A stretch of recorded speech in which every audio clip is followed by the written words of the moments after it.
Hey,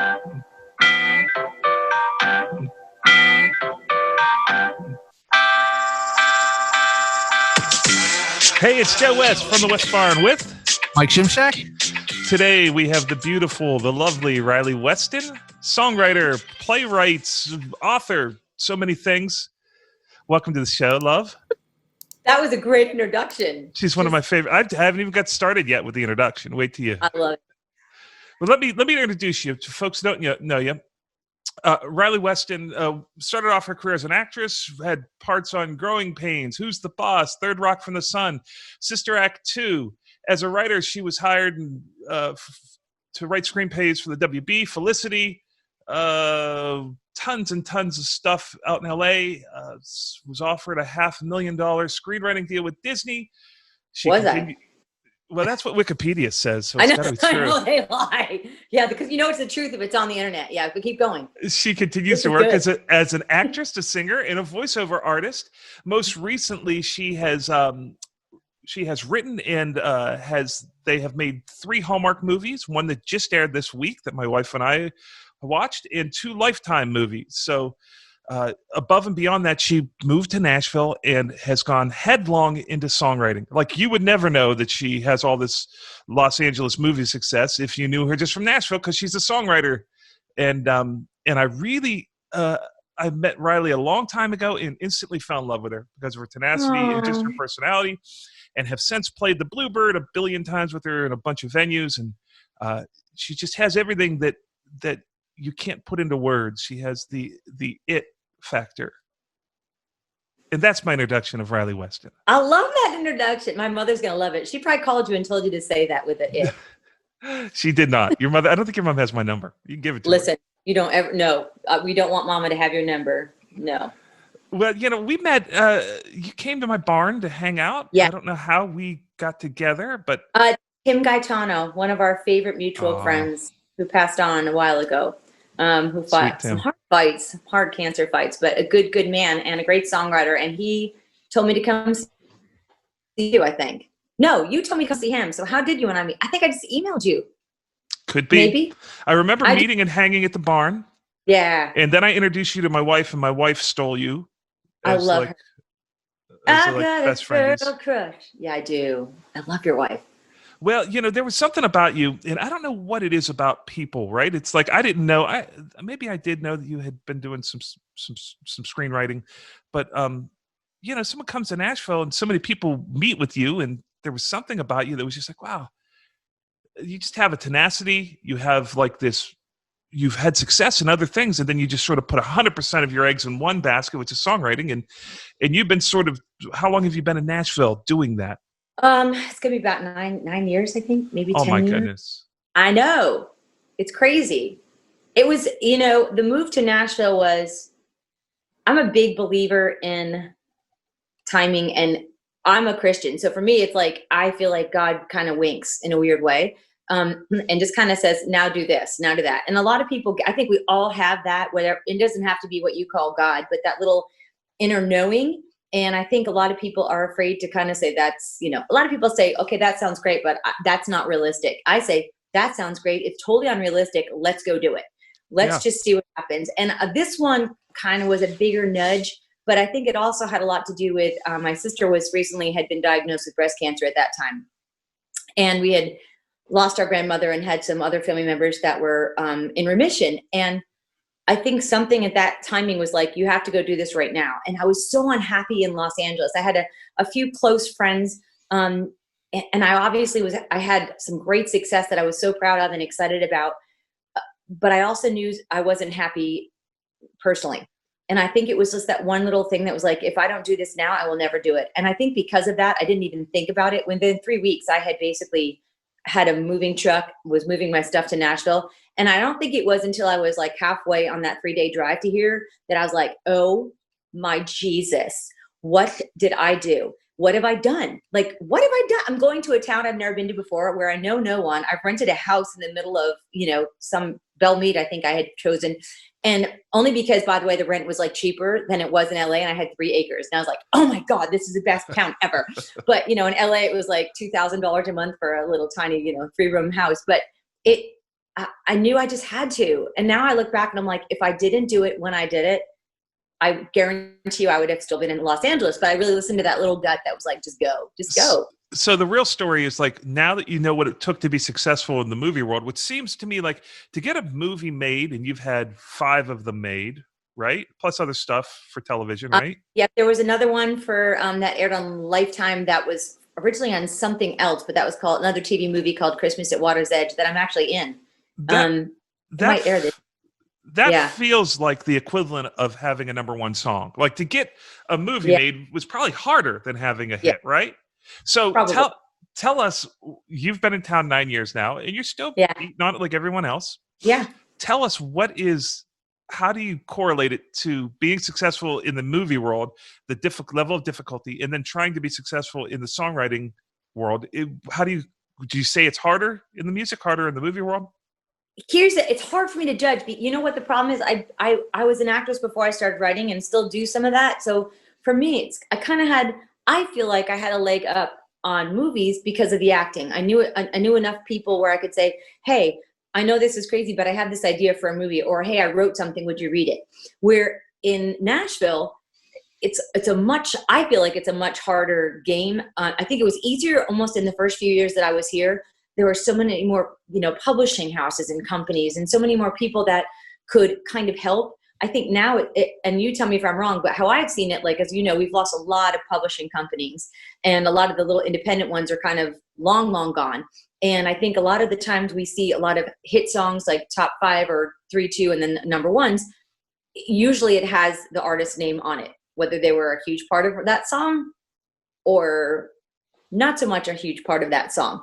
But because that person knew the artist, or they were friends with the artist, or, their same label that they were on, that they hooked them up with, that it's a little bit easier. And at the same time, I mean, last night at 9:00, I had a conference call with an actress who does a lot of Hallmark stuff, and she's a fabulous actress and been working a long time, and I adore her. And she had an idea and came to me, and we were like, okay, well, what can we do with this? And here I thought, well, it's, again, if this were ever to go somewhere, or any of our other ideas were to go somewhere, I'm sending her a bunch of ideas today, not just for her, but she wants to produce now. But she's got great connections on an independent film company. So it's like, I feel like I have a little bit easier of a time doing that because I've been doing it longer.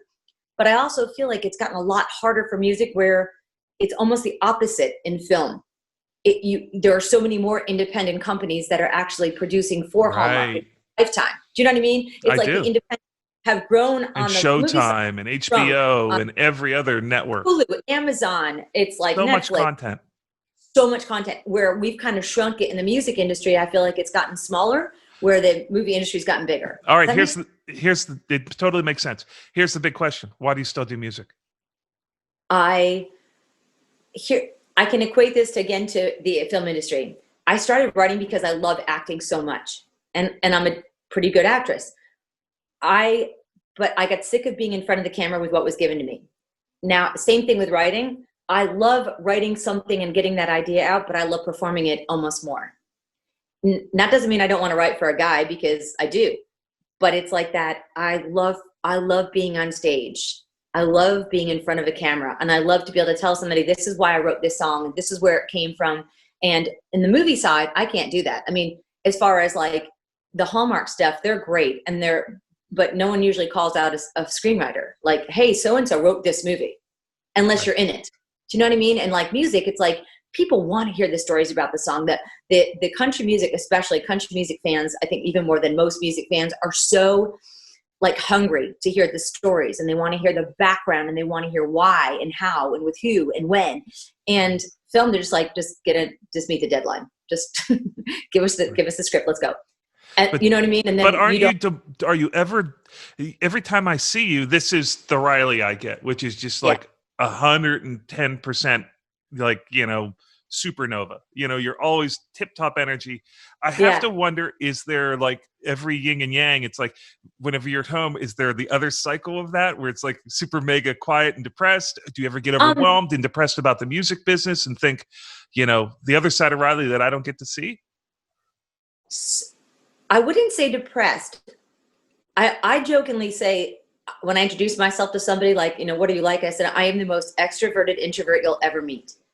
because when I writing songs, you'll get this usually, unless it's like a Debbie Downer song, which I try not to do too many of because they never get cut anyway. But when I'm writing, it will be like, I'll go do something with Joe Bob the dog and do a little walk. And then I come home and you might not see me for 7 hours and I'll be in my office. Now that might not mean I'm writing anything. It might just mean I'm in there stressing, going, I'm never going to think of not even a word. Like it will be hard to write. And then, you know what I mean? And then it gets going. And once so it's I don't ever want to say like a depressed thing. Depressed comes for me, it's like when I don't feel like there's hope, and I very rarely feel like there's no hope. Does that, you know what I mean? Like I always find something. And if I'm not coming up with an idea, or I don't have any movie stuff going on, or there's no acting stuff, or there's no auditions, then I'm focusing on music. And I'm like, this song is in my head. Like I know it's got to come out and I know I have to write it. Or I have a show coming up and I got to prepare for that. Like honestly, between us and the world, I haven't picked up my guitar since June. As you know, with COVID, there's not any shows. And I was kind of focused on Good Morning Christmas and the rewrites and getting ready for that. So now it's kind of like, now that I'll take a little bit of a break, I have a little bit, some more ITV stuff that I'm pitching, but now I get the guitar back out. I can start practicing again, just for me, just to have fun and play and sing for me. So no, to answer that in a very long-winded, curvy road, I very rarely get depressed. That's something. I love what I do. I just love it. Like I love life so much. I just don't know. Usually when people have that, they have the other side, which is like super depressed. The world is over. And then they come out and they're rocking on the top of the roller coaster, and then they're down back into the valley. Yeah. Right. I think it's also because I have a lot of different things to kind of balance it. Like when something isn't working music wise, then something might be working television wise. Or that's a secret weapon. I mean, tenacity, and you have a ton of it. Like I look at people in my life and I'm like, oh, I wish I was more of that. I wish I had, when I see somebody in a room, I'm like, oh, I'm going to try to be more of that because I really admire that. You have got this, I don't know what you call it. Tenacity, spunk, energy. You've got this thing that you feel when you come into the room gets a little better. And I don't know what that is about people. That's so sweet. Well, it's good for songwriters, but you usually is associated with a heavy downside with people that go into deep depression. Even me, I think of myself as fairly stable. Yeah. But, I still have that where I'm just like, what is the point? What are we doing? The crippling self-doubt. And, it's even butter knife so I can start cutting myself. It's almost like the success that you have in the movie world might be demoralizing to your music world, because it's like you're killing it, and then it's like, oh, and you've been doing great. It's like you came to town, you book rounds at the Bluebird and at the Listening Room, the two top songwriter joints. Yeah. You consistently book rounds at both of those places. You opened up on tour for Brice. Yep. Montgomery Gentry too. Yeah. All my hit songwriter buddies go out and play gigs with you. You get great co-writes. I'm sure you've had a bunch of cuts that that are, indie artists and maybe Canadian artist stuff, but it's like, you've got to, like, at a certain point, you look at somebody and you're like, wow, man, how do they keep it so going all the time? How do they keep the energy up? Because it is a world that kind of slowly beats you down to stop. It is. And the entertainment industry, and trust me, and to be completely frank, it's like there are, I'm sure, days, and there have been moments, the moments that I felt like that, like you've described, where it's just like, why bother? Why am I trying? Most of those out of my entire lifespan, if I look at it, 99.9% of those days happened in Los Angeles. And not to put Los Angeles on the Debbie Downer list, but for me personally, it was not, personally and professionally, it was like that. It was like this every day. And sometimes during the morning it'd be down, and by the afternoon it'd be up, and by night it'd be down again. And I think it became so much, it was just so hard to keep up with that energy. And I kind of just did one of those really big self-realizations. I started going back to church when I was in LA. I started singing for them, and kind of singing country, which is how I really felt drawn to and kind of grew up on, as opposed to trying to fit into like that pop LA mold, which I freaking hated. So, I remember at one point somebody had me, going in and auditioning, and they want literally the audition for it was, we want a a cheap man's like Christina Aguilera, Britney Spearsy, poppy, blonde cutie patootie. And I'm like, oh, I just about threw up in my mouth hearing that. Like, you got to be kidding me. But I went, and they're like, we're going to send you to China and Japan, and you're like the next big whatever. And I thought, great. I don't speak either one. I don't think I like any of that food. And I don't know what even the food is. And I don't want to be on tour in a place I don't even know how to speak their language or eat their food. First of all, I'm going to starve to death. And second of all, I have to sing crap I hate that I'm not passionate about. And I remember when I turned it down and I cried for days, my dad's like, look, you made the decision. And that was a smart move. It's been like so many times that I come up to that place where I'm like, I'm almost there. And I was in LA, and it's like, I have one movie, my passion piece, my Rocky, and I have a book based on it. I have a screenplay. I wrote the theme song. I recorded it. Like, I've been ice skating for years to prepare for this role. And I don't know that it will ever get made, but I also know when I've come up against numerous times people saying like, we're going to buy it, just walk away from it. You can't be in it. And there were so many times in LA where I would cry endlessly for days. Like, what do? I could sell it and just walk away and make money. And I just always have gone back to both my mom and my dad that have said like, will you forgive yourself at the end of the day? Was this something you're going to be proud of? And I would be like, no, absolutely. I'd rather never have stuff done if it's not done because I wanted it done, and I just feel like life is so, when I moved here, I just made a conscious decision to be like, look, you've got a choice to be unhappy or not. It's that simple. And for all we know, you get a one go round. And I've wasted so many days being not happy that it's just not worth it. Do you think that the 9 years that you've been in town? Yeah.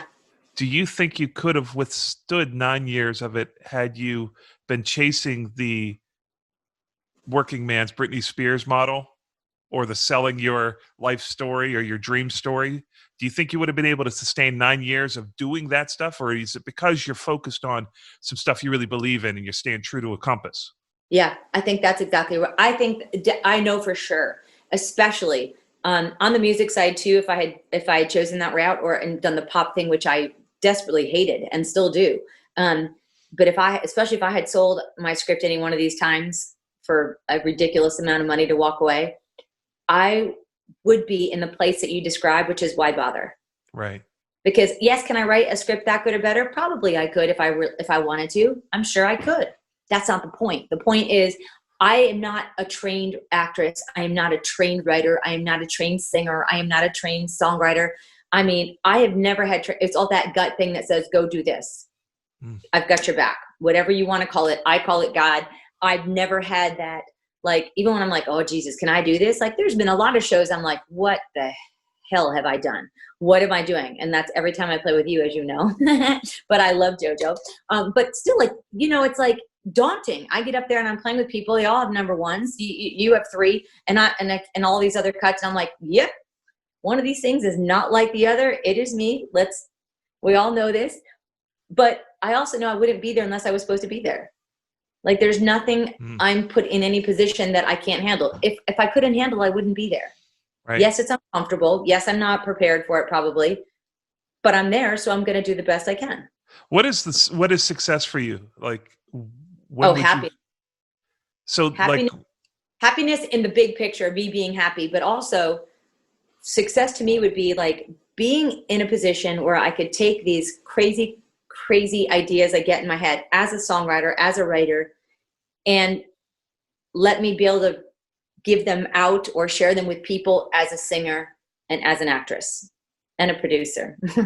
So I can I just want to be able to I feel like, and it's terrible to read reviews. It's never good. But of course I did after the weekend of Good Morning Christmas airing and looking at, hundreds of, and Hallmark's great because they have such an amazing diehard fan base. The Hallmarkies, man, they will go to bat for anybody on Hallmark and any movie for Hallmark. But to look at them all and see all the different, hey, this was a little bit different than the other Hallmark ones.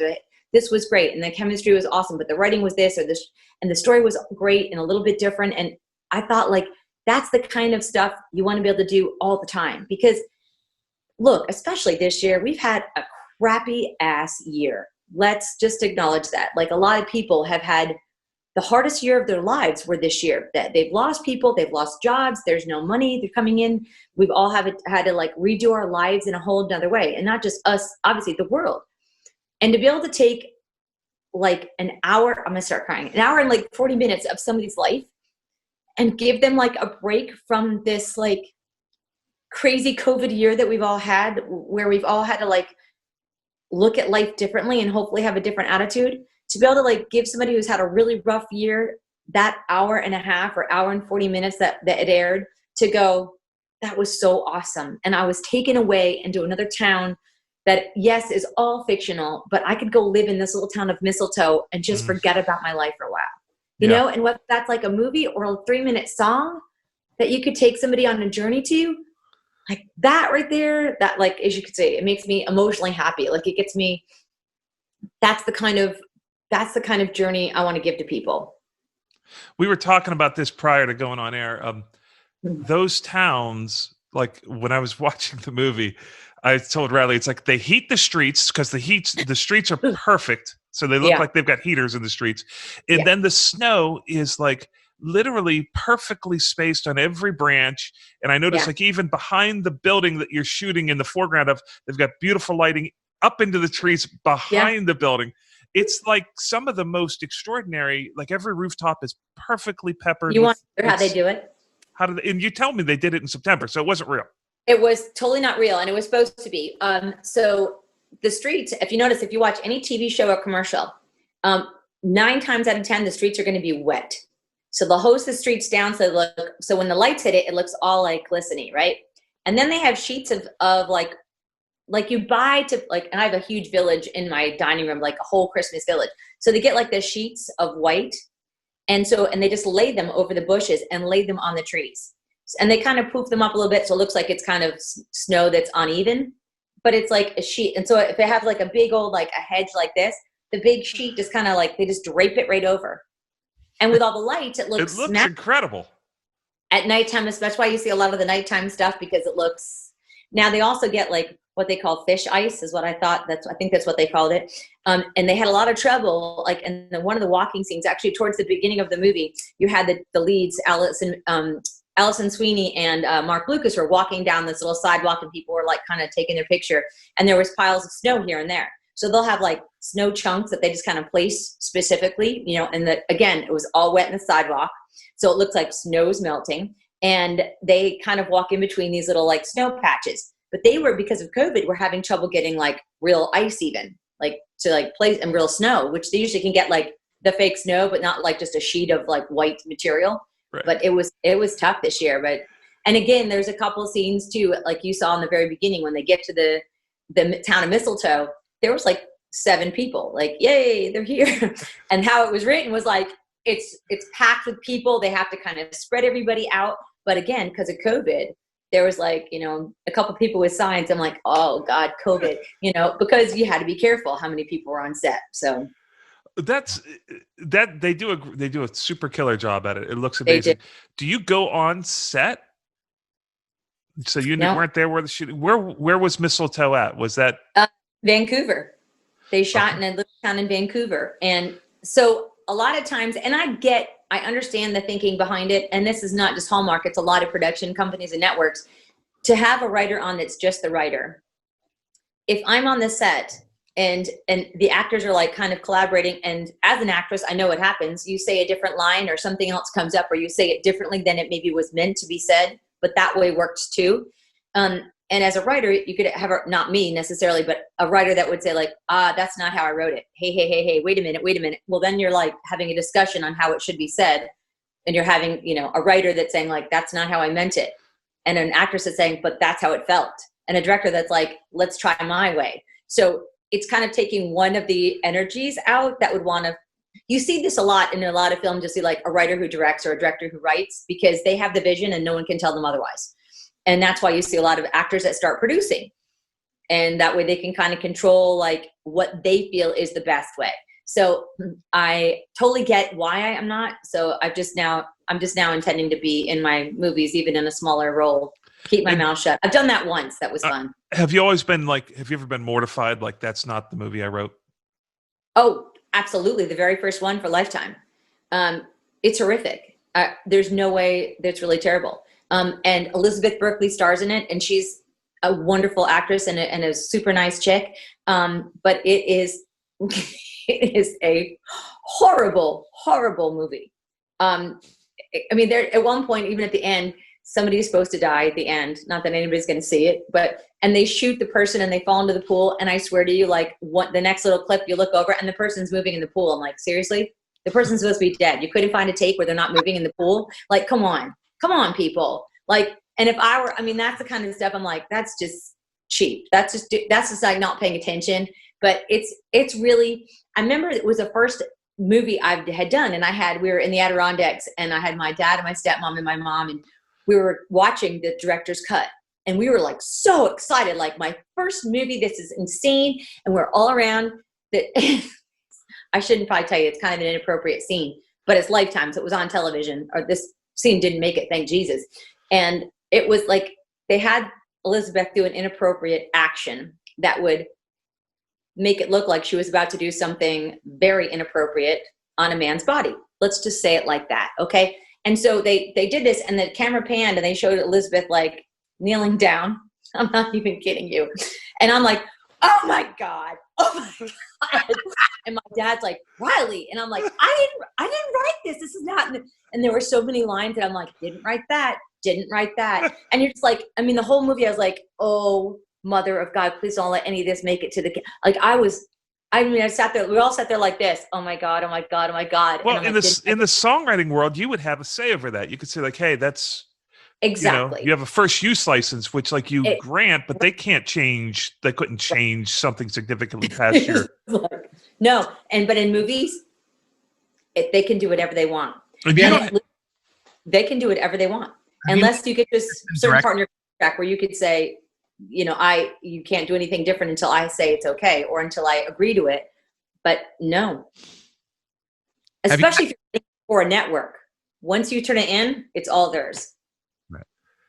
What were you saying, Mike? I was going to say, have you had any interest in directing to keep more control over it? So funny that you're asking that. So I've always said no. And I still am going to say probably not now, but definitely not a no, but probably not. But what I do I want to start putting myself in the role, like quirky, fun, smaller roles, so I could keep doing what I'm doing, but also get back to acting again, which I miss desperately, and producing. Because producing, you can also kind of say, hey, that doesn't work, and this is why. Directing is like a whole nother, I would say, well, I've never had a class in it. I don't know how to do it, but I also didn't know how to do anything else I did, and I just did it. So right. I sucked a little bit until it got less sucky. I mean, but maybe someday. It's not a definitive no yet. You don't have to tell us what you make, but if somebody sells a script to a Lifetime or a Hallmark, is this like $100,000, $200,000, $50,000? So here's it depends on it. Here's how it works. Sometimes you can sell your script outright, and it's about a $50,000 thing, because it's usually, that's like the Writers Guild minimum. If you just give them a script and they say, we like it, and then you'd go back and you develop it or rewrite it, they'd have to pay you for that. How I've done it in the past with networks is usually I go and I pitch them an idea just in my head. And then they say, give us a couple pages on it. And I write up 2 or 3 pages, all for free. If they decide they want to put it into development from that point on, they do what they call like a step deal. So the first step would be you write the treatment. So that's like 8 to 15, 20 pages at the very, very most. And they pay you 50% up front, they pay you 50% on the back, and then we wait, and then they read that, and everybody at the network reads it. And if they agree to it and they say this could be a great movie, then you move on to the next step, which is a script. And they pay you 50% up front, and then the other on that back end. And then you write, another quick draft just to see once you get all the notes, and then from there you start all the rewrite process. They have to pay you for a rewrite, or they pay you for a polish. If it's like a quick polish, that should take you a couple days to rewrite it, only a few notes, a couple pages of notes, or the big rewrite. And this was, I did a couple rewrites on this, and a couple polishes and a rewrite. So all in all, you could stand to make between like 50 to 75,000 ish for that one script. Then when they air it, then you get the residuals. So on a major network, you get paid every single time it airs. On cable networks, they have a different deal with the unions, and they have like like Hallmark re-airs, and Lifetime, they re-air their movies an awful lot, as you've noticed. So they have like what they call like the 3-month cycle, like a 12-week cycle, and they can air it as much as they want in that time. And that's one chunk of money. Now, every time they buy another cycle, it will go less and less. But, you know, you obviously want to have them air it as much as possible, even though you're not getting paid for it every single time, because you want people to see your work. So and once again, not your money, but what would that cycle pay somebody for residuals? So it's been a while since I've had a movie like this. So I'm going to guesstimate somewhere between like probably 25 and 30,000, I think. I mean, I'll let you know when that changes. We can do an updated little interview. No, it should be like, I really don't know that one. It's like probably between 25 and 30 over the, you know, the couple of few months, depending. And now they own that outright. It's not like a songwriter. You would keep your songwriter's portion. They own it in perpetuity. You have no claim. It's a work for hire. Yep. And that's why when you turn it in and they want to change whatever they want to change, even if I can fight for something and say like, this is why this doesn't work. And try to, you know, have them, and there's sometimes it works with like, I get it now. I see what you're talking about. And sometimes it's just like, nope, for whatever reason. Like there was a big scene. One of my favorite scenes in the movie is not in the movie, which was this huge toboggan scene. Well, we ended up shooting it in September, not January. So there was no snow. And then I thought of that.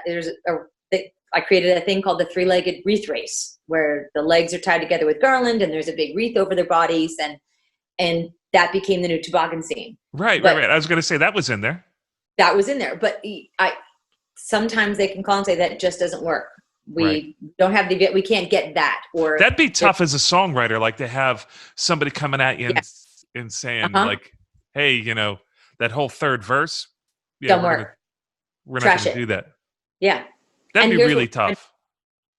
Like, that's the other side of it. It's like, we don't want to do that third verse, but here's what we want to do instead of that. And it's something from a whole nother, you know, song. You're like, well, that doesn't seem at all like it fits, but you make it fit because that's your job.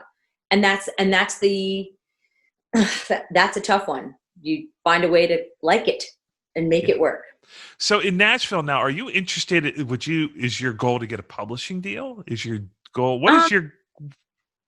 It's a good question. So I think my goal is never supposed to happen. If I had my way, I'd be doing short tours and opening up for great people that I respect and love, and writing songs and, you know, doing, you know, the artist songwriter stuff in between other hyphens.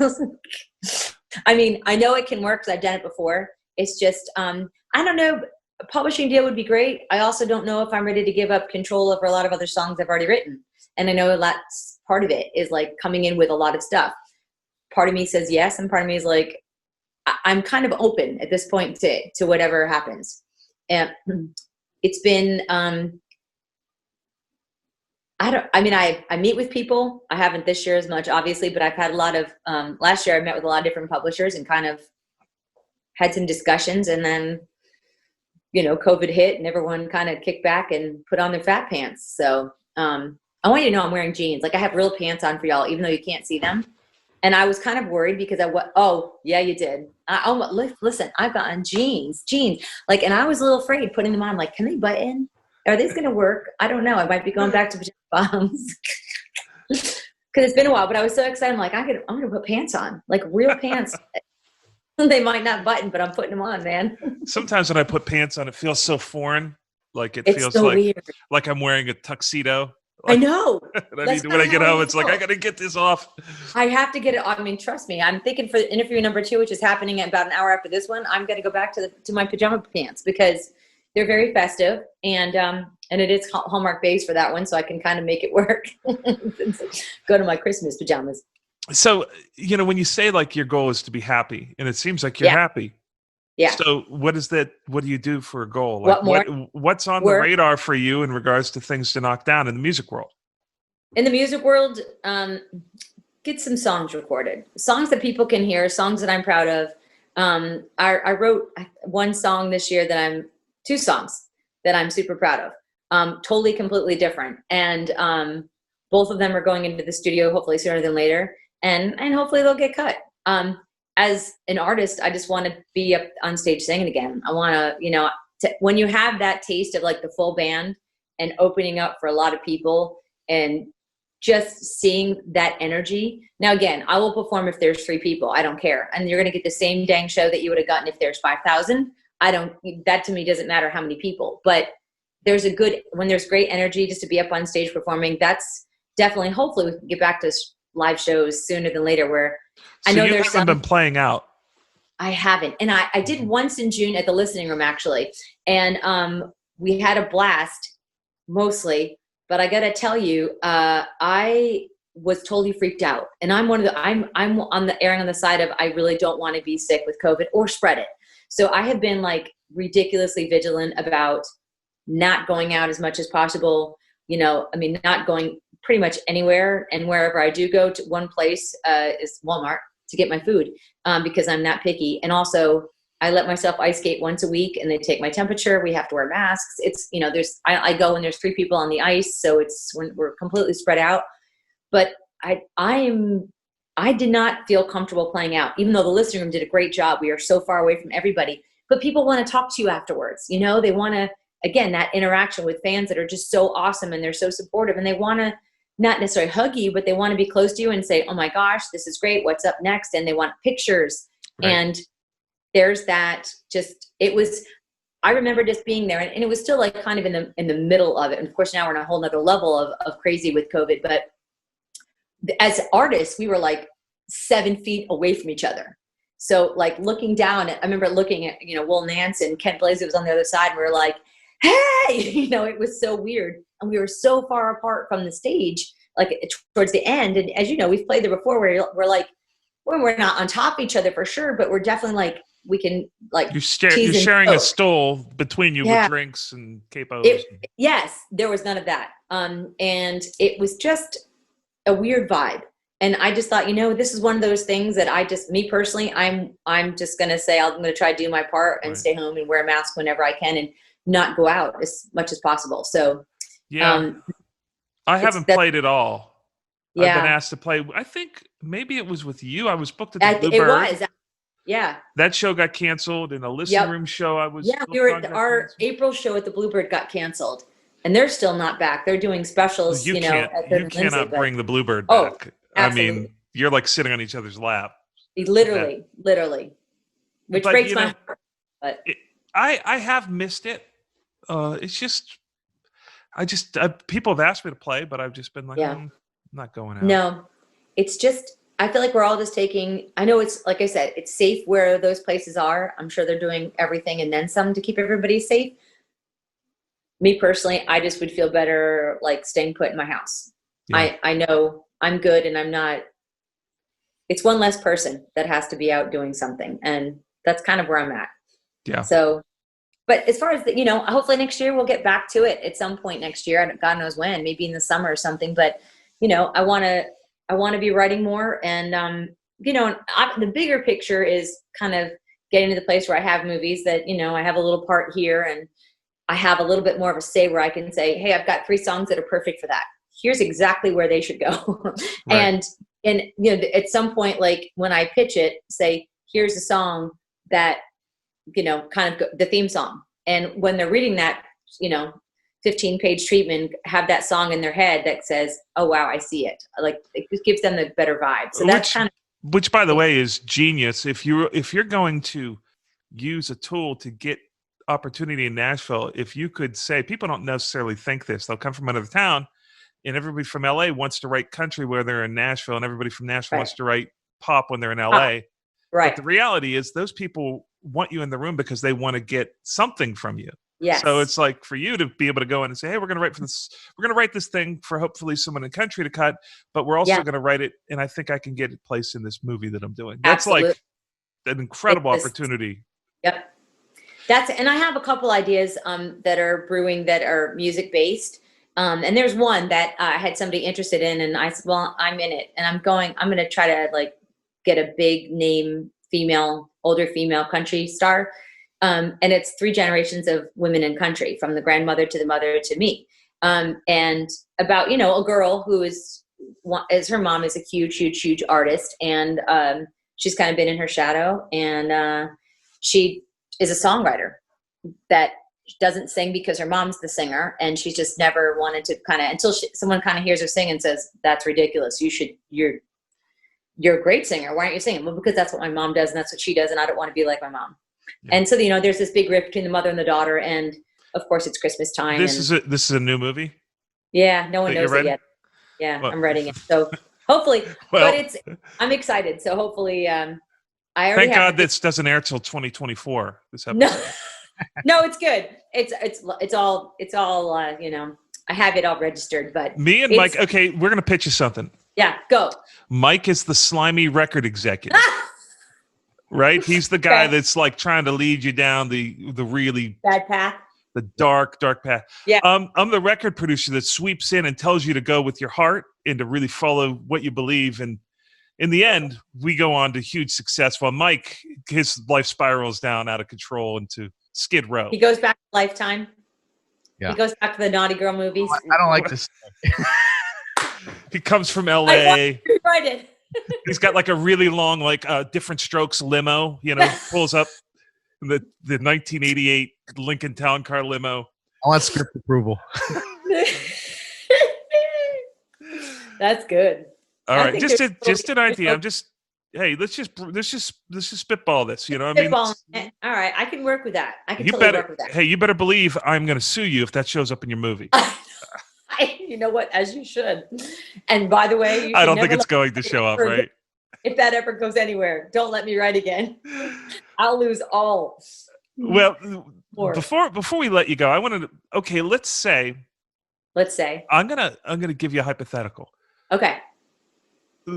I'm sensing what it is for you is just to, like for all songwriters, is to be heard, is to be understood, to tell a story that connects with people, that is your story somewhat, or your perspective on a story that someone else says, this is my story.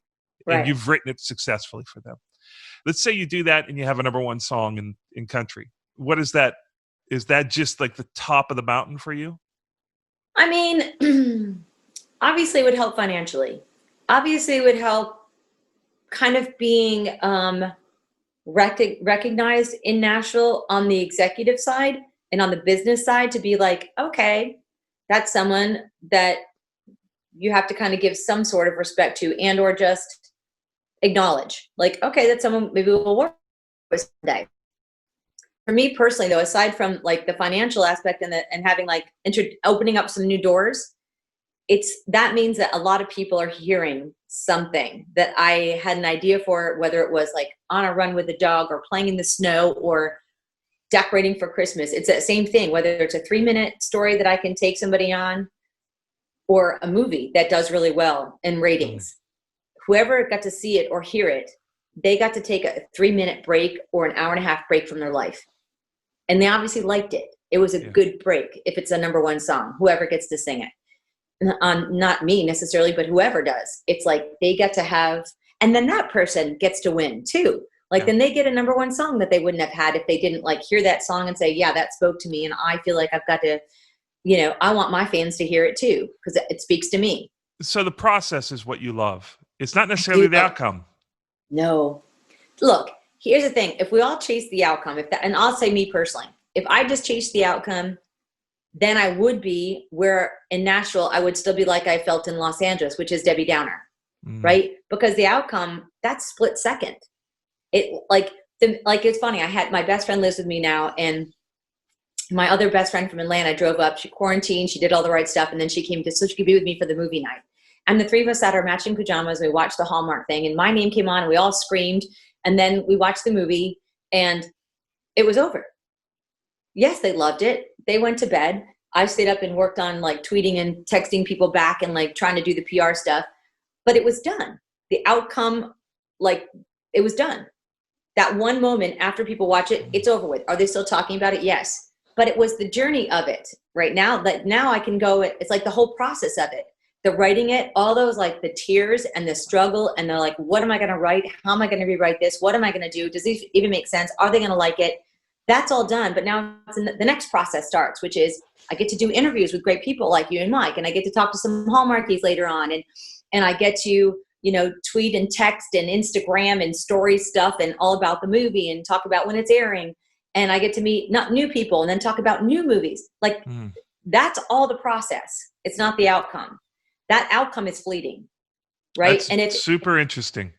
Because, when you talk about what it takes to spend 9 years in a town and spend 30 years on a career, if you are focused on outcomes, that can be a disappointing reality. It's always going to be a disappointment. The outcome is never going to be, you always are going to want more. As human beings, which we all are, most of us anyway, there are some, people that are dressed as Satan that live in other parts of our country, but that's a whole nother story. But, we're all human beings. So we're always going to want more. We're always going to want the next best thing. Somebody else's lawn is going to be greener. It's never going to, it's always the way we're conditioned to be. We can get something literally on our phones in 1 second. I could have dinner delivered in 20 minutes and I don't have to do a damn thing. And I can keep on my fat pants, which is great. That's an awesome, let's not down that. That's a good thing. That's a great thing. But like that outcome, that changes, right? If everyone hated the movie for some reason and it came out crappy, then that outcome would have been bad. So I would have wasted 2.5 years on that outcome. If you are the kind of person that's searching for like how you're going to model your career, I watch people and I'm like, okay, what is it about that person? I'll take away things like, oh, I really admire that. I want to be more of that. I want to see what that is, my version of that. Yeah. Right. And I've stolen over the years from so many people about the person that I wanted to become and what motivated me and what my purpose and my why was. And if you could focus it not on outcome, but just for the attrition of it, the love of the process, that's a pretty powerful thing. It will change the way you spend the next 20 years of your life. It will change the way, not just your professional life, but your personal life. Right? That's super valuable. It's got to be the journey. As kids, all we do is say, hey, what's my big break? When do I need to get to score the winning goal in hockey? Hey, what's my big break when I get to slam dunk or score a touchdown or be at number one or get a Grammy? But if you can find the love of the process, the mundane, the years in and out, in between the arbitrary awards, whether you should get them or not, then it's like, whoa, that person has the tenacity to say, hey, I just want to be happy. And when I ask you, do you want a publishing deal? You're like, I don't know. Hey, do you want to have a number one song? What would that be like? You're like, that'd be great. I think it's more about the process of that is a person that can spend the next 9 years that you need to have that kind of be able to hold your breath in this business. That's a really if people only understood, they're so blinded by the not knowing, not having perspective. And the best thing about a podcast like this is that we get to talk to people that have rung the bell and you get to say like, oh, wait a minute. They did everything I'm hoping to do. And now they're saying this is what they value. This is what they focus on. I think that's super powerful. We're always going to have the carrot. It's always going to be dangling. That's a given. But if you're not having fun while you're chasing the damn carrot, you are going to be so unhappy. And I'm saying this from personal experience. I spent every day like that in LA, chasing the carrot and not being happy.